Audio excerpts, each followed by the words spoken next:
O assunto aqui no estúdio hoje é cinema, economia e a precarização do trabalho. A gente vai assistir agora o trailer de um filme que é autoexplicativo. É o ponto de partida para a nossa conversa aqui no estúdio. Dá uma olhada. Qual o risco que nós queremos assumir para que nossas necessidades sejam atingidas de uma forma mais barata? What all of these companies want to argue is that they are just connecting two entities, customers and providers. And it's a really clever legal argument, but it is essentially just rhetoric. Vamos, meu filho, toca uma. O preço é estipulado pelo próprio algoritmo. Tudo sai pelo algoritmo. Então, não há liberdade. Ele tá lá com a cara no smartphone, no aplicativo, a minha meta, eu vou bater, é tantos reais por dia, eu preciso desse bônus porque a minha família precisa. It's like a game, or it's like hunting, or it's like gambling. O risco é diário, as situações são críticas, os benefícios para o usuário é muito maior que o benefício para os motoristas que estão todo dia na luta ali. Fora que se você não tiver um seguro também, você está arriscado a qualquer momento você sair e não voltar para casa, né? Seguro? Como assim seguro? Then you start to get competition in the marketplace between workers and between everybody, and then they kind of introduce the idea that you are an entrepreneur in the construction of your own human capital. Em vez de ele fazer parte de uma economia colaborativa e ter o sentimento de que ele é parte de um processo de colaboração social, o sentimento dele só pode ser um sentimento cada vez mais individualista. Do ponto de vista técnico, nunca foi tão fácil regular o trabalho. Do ponto de vista político, talvez nunca tenha sido tão difícil. Não é para lavar quintal, porque quintal é arriscado. Mas como? Mas é uma coisa assim, se você não lavar, o cliente dá uma nota ruim, depois você não tem serviço. A nota cai lá embaixo. Eles pedem uma série de documentos para você entrar na plataforma, mas quando vai te descredenciar, você vira somente um número. A maior ameaça que existe hoje ao mundo do trabalho não é a exploração da qual esses trabalhadores, sem dúvida, são vítimas. É a irrelevância.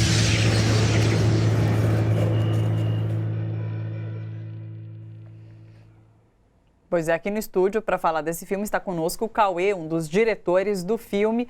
Coincidentemente, num dia que o noticiário está recheado de notícias de economia, como a inflação, peso real, a gente também está com um economista. Isso é muito bom.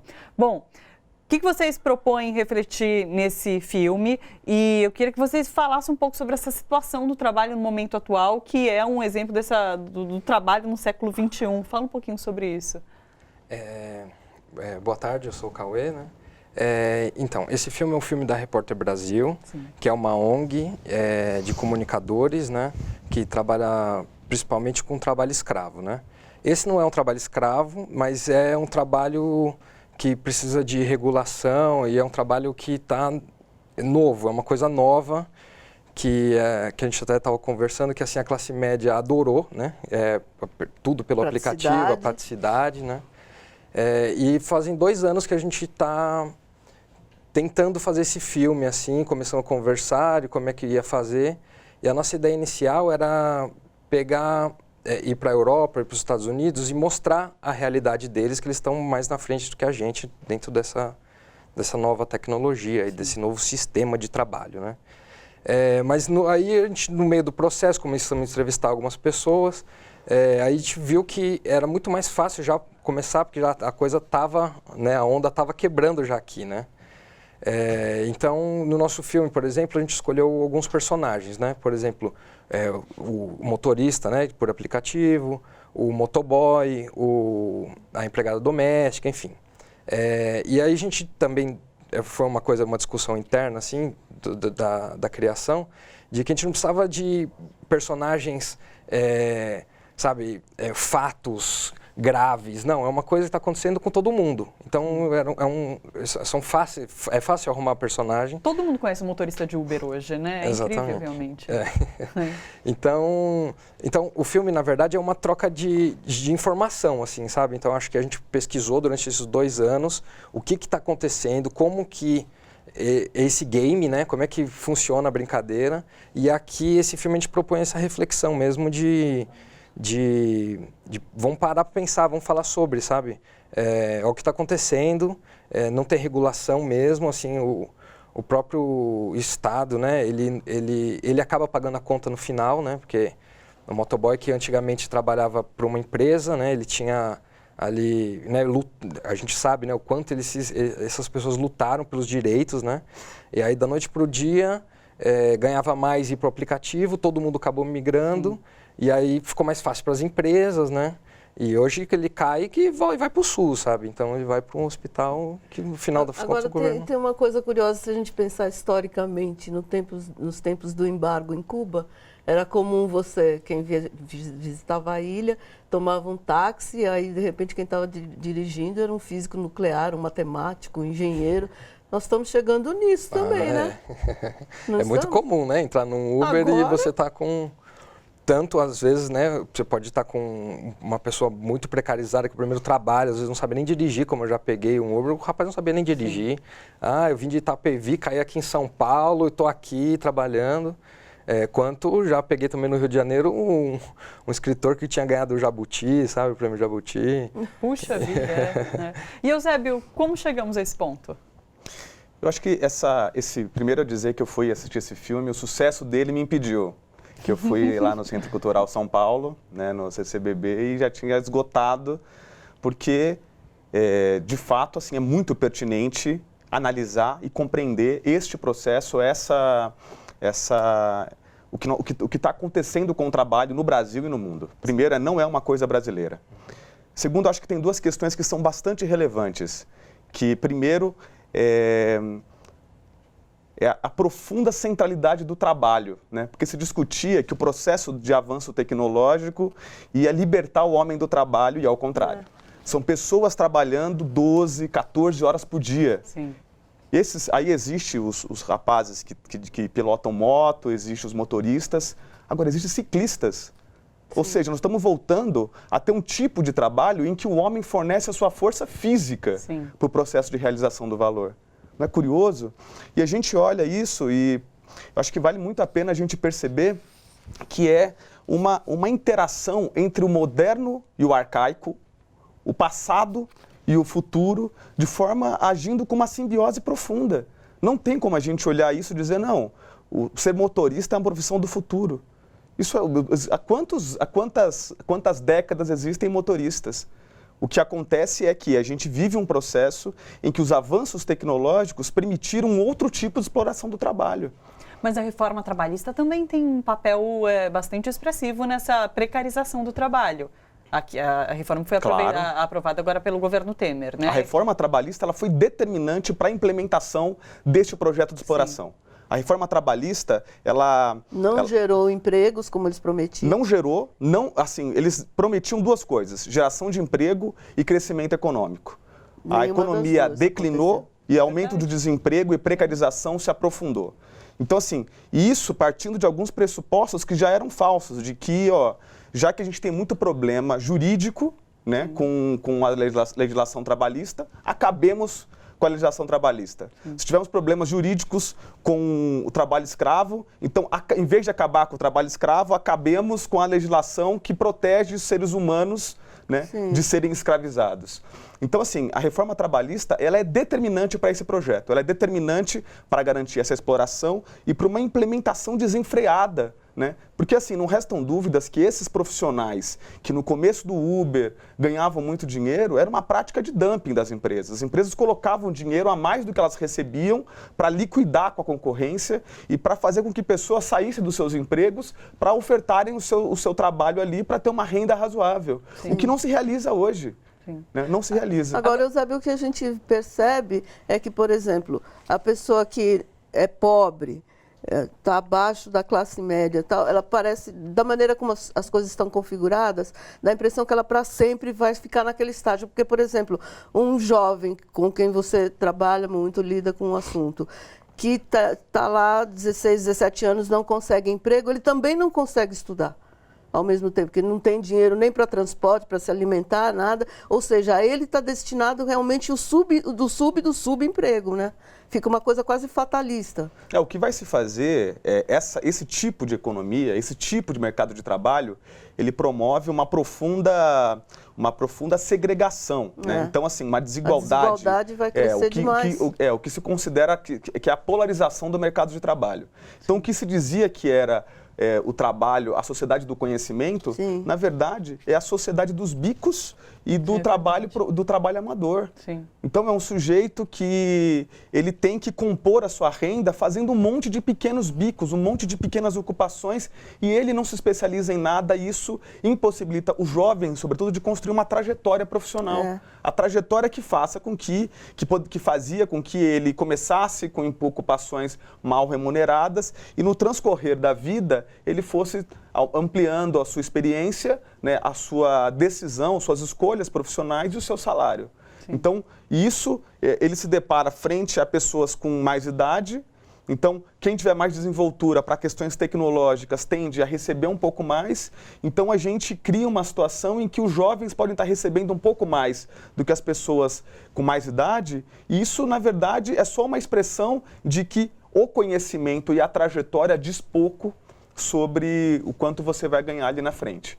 Então, assim, a gente vive uma situação que pode se configurar um mercado de trabalho em que as qualificações, a preparação para o trabalho pouco diz, né? E você acaba não tendo escolhas, né? Tanto é que eles chamam isso de uma renda complementar. Né? Tudo vira uma renda complementar, né? E o seu filme reflete um pouco desse estado de coisas, né, Cauê? Sim. São várias coisas novas, né, pra gente, também no processo a gente foi descobrindo, né. Então, por exemplo, a questão das estrelinhas, né, então você avalia a pessoa, né, se ela foi bem ou não. Então, são vários chefes, né, para dentro de um único trabalhador, né. Os tempos... Eu vi o relato da diarista, né, que ela fala que se não lavar o quintal, ela vai receber menos pontos. É muito cruel, é muito perverso esse esquema das estrelinhas. Exatamente. E o dono do aplicativo também já terceiriza a avaliação do funcionário, não é? Sim, Você que fez uso do serviço, você que avalia, eu só pego o resultado aqui. Exatamente. E quando acontece alguma coisa, né, como aconteceu em São Francisco, que está no nosso filme, que um motorista de Uber atropelou uma criança, né? Eles saem... A responsabilidade fica só para o motorista. Só para o motorista. O aplicativo não se responsabiliza por nada. E são vários gargalos, né? Que a gente foi descobrindo. Por exemplo, os tempos mortos, né? A pessoa, ela precisa ter dinheiro, viver, enquanto ela não está trabalhando, né? Então, por exemplo, eles só pagam nesse sistema, ele só é pago a hora que você está trabalhando, né? Então, você saiu daqui e foi para lá, aquilo você recebe, mas o tempo que você está em casa lá, ou apertando o aplicativo para a próxima corrida ou a próxima coisa, você não está ganhando nada, né? Intermitente ali, né? Que você fica sem fazer nada, enfim, não recebe nem nada por isso. Tem uma imagem que, acompanhada de um pequeno texto, que rolou nas redes sociais, viralizou nas redes sociais nas últimas semanas. Essa foto representa bem o retrato da exploração do homem pelo homem e das consequências dessa perda de direitos. Dá uma olhada. Essa imagem, ela vem acompanhada do seguinte texto. Vamos ver a imagem? Essa imagem aí, olha. É assim, a imagem perfeita do trabalho no século XXI. Daí o texto que vem junto com essa imagem, que está rodando aí com o autor desconhecido, um trabalhador sem vínculo empregatício e sem direito trabalhista, fazendo entrega de comida de um restaurante que não é onde ele trabalha, para alguém que a pediu por um aplicativo milionário que também não é onde ele trabalha. Usando uma bicicleta que não é sua e pela qual ele paga para usar a um banco bilionário que também não é onde ele trabalha. Ele não trabalha em lugar nenhum, sem vínculo empregatício e direitos trabalhistas, porém trabalha muito e provavelmente recebe pouco. Realmente, imagem perfeita do trabalho no século XXI, autor desconhecido. Bom, a gente fica se questionando, mas é isso que a gente vê todos os dias. Na Avenida Paulista, por exemplo, a gente vê centenas de pessoas como essa andando nas bicicletinhas alugadas, fazendo entrega de comida. O que isso significa para esse momento que a gente está vivendo? A gente sabe que tem desemprego altíssimo, tem essa questão da reforma trabalhista que precarizou ainda mais o trabalho, mas para onde a gente está caminhando? Eu posso fazer só uma observação? Acho que essa foto ela é muito significativa e ela é uma expressão do nosso tempo. Sim. Ela é uma expressão do nosso tempo, sobretudo, porque se a gente fosse olhar para ela, né, e dizer o que mais ela chama atenção, é que ela expressa a palavra risco. E o risco de forma multidimensional. Primeiro é que essas pessoas, elas trabalham sem nenhuma proteção do trabalho, sem capacete, sem nada que garanta que ela vá conseguir concluir a jornada de trabalho dela. A segunda é que o risco de um negócio capitalista, o risco deveria estar com quem se apropria da geração do valor. Sim. O risco não é assim. O risco é transferido ao trabalhador. Esse trabalhador, ele precisa pagar pela bicicleta. Se tiver causar algum dano à bicicleta, ele vai ter que pagar pelo dano que causou a bicicleta. Ele só vai, como o Cauê comentou aqui, ele só vai receber estritamente as horas que ele trabalhou. Estritamente. E vai receber pouco por ele poder fazer, pela quantidade de entregas que ele conseguir fazer, que não é que ele conseguir porque às vezes a produção para, é porque chega um momento em que ele está exaurido fisicamente. Sim. Onde é como se a gente estivesse esperando ali, estivesse extraindo apenas sabe, a força bestial ali para que as coisas aconteçam. Então, assim, essa imagem, ela expressa o que a gente, um tipo de sociedade em que esse sujeito, ele também, quando ele se vê em risco, porque ele está isolado. Ele olha para o aplicativo dele, olha para o celular e toma as decisões de quantas horas ele vai conseguir, e aí fica uma impressão de que se ele trabalhar o suficiente, ele vai garantir a sua subsistência. E assim, relatos de jovens que pedalam aí 80 quilômetros por dia para conseguir, muitas vezes, não atingir um salário mínimo. Agora, Eusébio, qual deveria ser a política pública para a juventude no Brasil? Então, acho que a primeira coisa, assim, o mercado de trabalho, ele é um só, né? Então, assim, a gente realizar um mercado de trabalho, a gente ter políticas que garantam condições adequadas, né, de uma vida profissional, com possibilidade de progressão de carreira, com garantias de proteção trabalhista de forma multidimensional, isso é fundamental para todas as categorias, né? E para todas as faixas etárias e para todas as pessoas que atuam no mercado de trabalho no Brasil. A juventude ela tem uma condição específica. A condição específica é que ela está no momento de experimentação, construção de autonomia e transição para a vida adulta. É isso que está. O jovem, ele tem que poder fazer escolhas, ele tem que poder, sobretudo, escolher ficar sem trabalhar, se for o caso, para que ele possa estudar. Sim. Numa sociedade, o Brasil conseguiu reduzir um pouco a participação dos jovens no mercado de trabalho entre os jovens e adolescentes. Mas para isso, sabe o que aconteceu? É que nos anos 2000, o Brasil ampliou a renda das famílias. Sim. Ao ampliar a renda das famílias, os jovens puderam estudar, puderam optar em se qualificar. Sim. A crise, eu só quero dizer o seguinte, que a crise, o desemprego, a redução da renda das famílias, a destruição de direitos trabalhistas e direitos sociais, a destruição do SUS, a privatização da educação, tudo isso corrobora com um tipo de trabalho como esse. Quanto mais as pessoas estiverem desesperadas, mais dispostas elas estão a vender, a entregar a sua força de trabalho por qualquer quantia. Só para finalizar, existe uma questão, o salário mínimo, ele não é aleatório, não é um salário, o salário mínimo não existe simplesmente porque alguém pensou. A ideia de um salário mínimo, que ainda é insuficiente, mas a ideia é que as pessoas tenham condições de subsistir. Então, Claro. o último cálculo é de que para uma família de 4 pessoas, o mínimo deveria ser em torno de R$4 mil. R$4.000. E o que a gente vê é o seguinte, é que em ocupações como essa, o trabalho intermitente possibilita isso, né? Possibilita que as pessoas elas recebam salários inferiores ao salário mínimo, às vezes inferiores a R$500. Sim. E se elas se acidentarem, ou se elas se machucarem, ou se elas estiverem em depressão, uma patologia tão comum hoje, elas correm o risco de não terem condições de subsistir materialmente. E isso é deplorável. Sim. Né? Agora, Cauê, no documentário, no GIG, vocês fazem um recorte de gênero? Porque eu li uma reportagem sobre as mulheres que, exercem essas funções. Então, tem desde a motorista de Uber que já tem uma jornada dupla, já trabalha em casa, já cuida dos filhos e também daí se submete ao trabalho de motorista de Uber para conseguir a renda. E tem o caso das entregadoras, que eu li que é super interessante, que elas acabam fazendo menos entregas que os homens porque os próprios donos de restaurante acabam passando mais para os homens por acharem que eles são mais ágeis do que as mulheres. Então ela acaba pegando menos pedido também.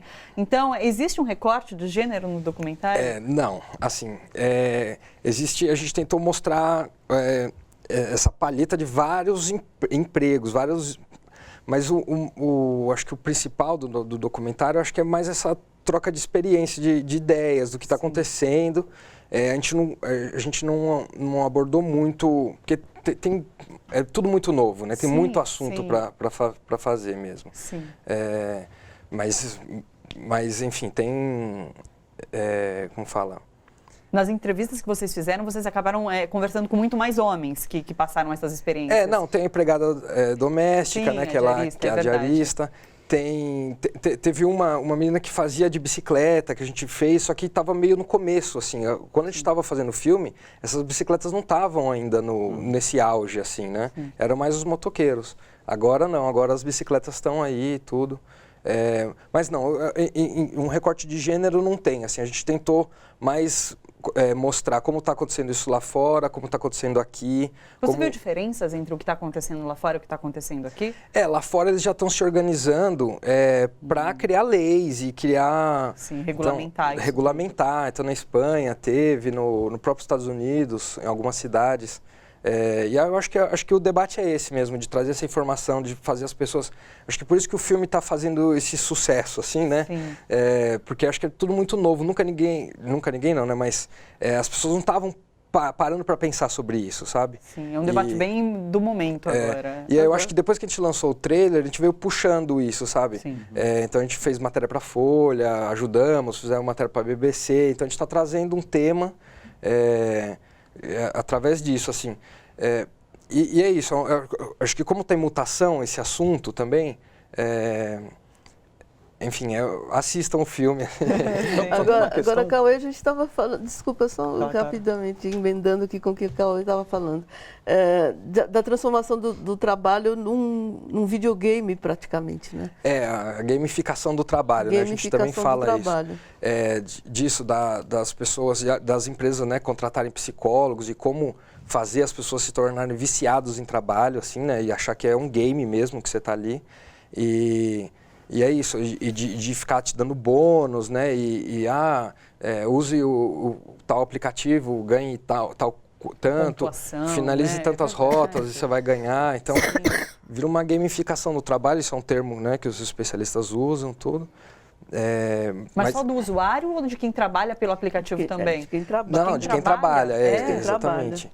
Puxa. De quem trabalha, a pessoa... Né, ela trabalha 18 horas e ela tá achando, né, E a remuneração, por exemplo, do motoboy, eu acho que tem ligação direta com o número de acidentes e mortes, porque eles ganham pela quantidade de entregas que eles fazem. Sim. E é um videogame, né? Sim. Ele se joga na estrada e eu tenho que fazer o máximo possível, ele rompe com qualquer padrão de velocidade e vai assim, trabalhando às vezes um dia inteirinho. É super, quase natural a quantidade de acidentes, de mortes, onerando o SUS. É uma tragédia, se a gente for pensar bem. Né? No filme a gente fala sobre isso, né? O motoboy, por exemplo, né? Ele tem que pôr a gasolina na moto, né? Ele tem que ter a moto, ele tem que pôr a gasolina na moto, aí ele tem que ter dinheiro para a internet do celular, né? Para conseguir trabalhar. Aí talvez um seguro, né? Aí quando ele cai, ele vai para o SUS. Então ele vai para o governo sistema que acaba público. Pagando isso. Então é um sistema cruel, assim, se a gente não fizer uma política, né? Ou parar para pensar, né? Nessas regulamentações. Nessas regulamentações, e como vamos trabalhar, assim. Né? Não, só ia dizer uma coisa que é muito relevante no filme também, em outros trabalhos análogos a este, é que ainda que fosse possível ter o maior volume de dados desses 4 milhões de trabalhadores, as empresas se recusam a ceder as informações.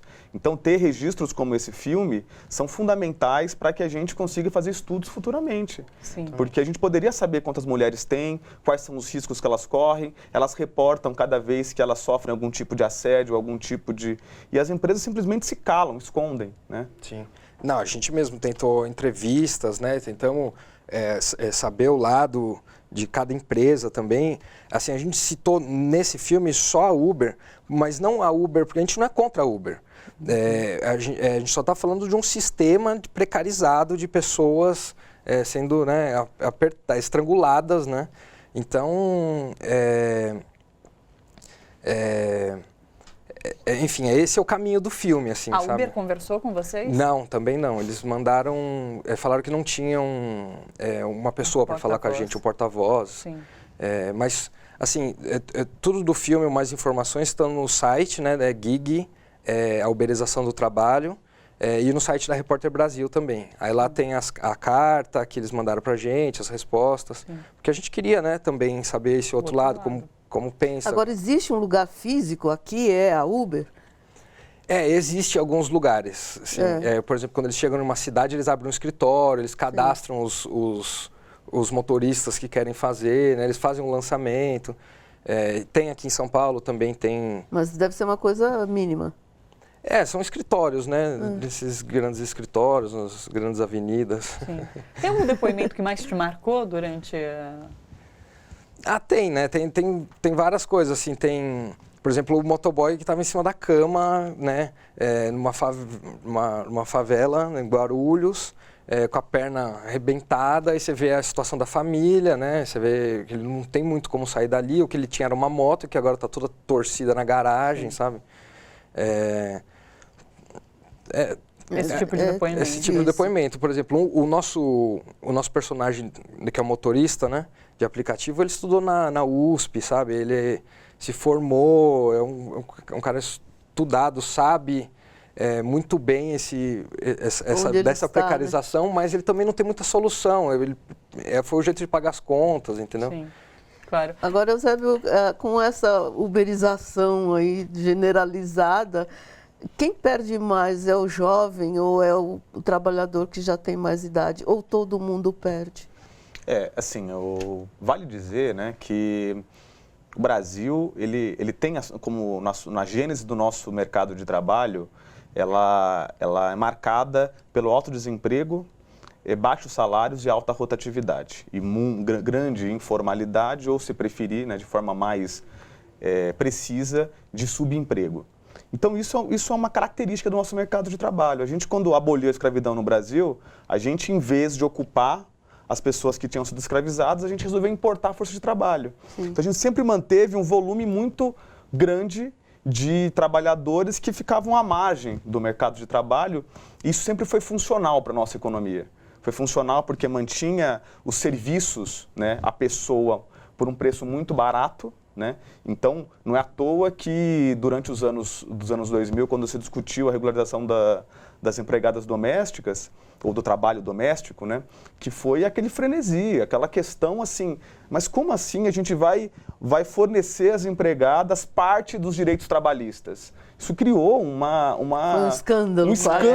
Um escândalo, porque assim, está se acostumado a ter todo tipo de trabalho praticamente de graça, ou muito barato, né? Sim. Então, assim, a gente tem isso é uma... E assim, como a gente vive uma economia muito instável, as pessoas se condicionaram a viver uma outra crise, pega a caixinha de isopor e vai vender água no farol. Isso é muito comum, né, entre a população, entre os trabalhadores mais pauperizados. A diferença também, é o que a gente vive agora, é que esse processo tem acometido também as classes médias. Sim. Então, pessoas com curso superior passam a ser acometidas por ocupações que não vão lhes dar uma trajetória, que não têm um salário estável, que não lhes garante um salário, uma ocupação segura. Então, é isso que a gente está vendo acontecer. É essa característica de uma ocupação que sempre acometeu a população mais pobre, agora vai se difundindo, ou seja, isso é péssimo no mercado de trabalho como um todo. O mercado de trabalho, como eu falei, é um só. Cada vez que a gente reduz os níveis de salário, isso, como a gente conseguiu nos anos 2000, elevar o salário mínimo, isso criar um efeito em cadeia de aumentar o nível de salário como um todo, cada vez que a gente difunde ocupações precárias, a gente acaba também empurrando todos os salários para baixo. Olha só, você que curte a TVT e quer contribuir com a gente, se inscreva no nosso canal do YouTube, /Rede TVT e torne-se membro. Assim você participa da construção desse canal público e aberto. A gente agradece.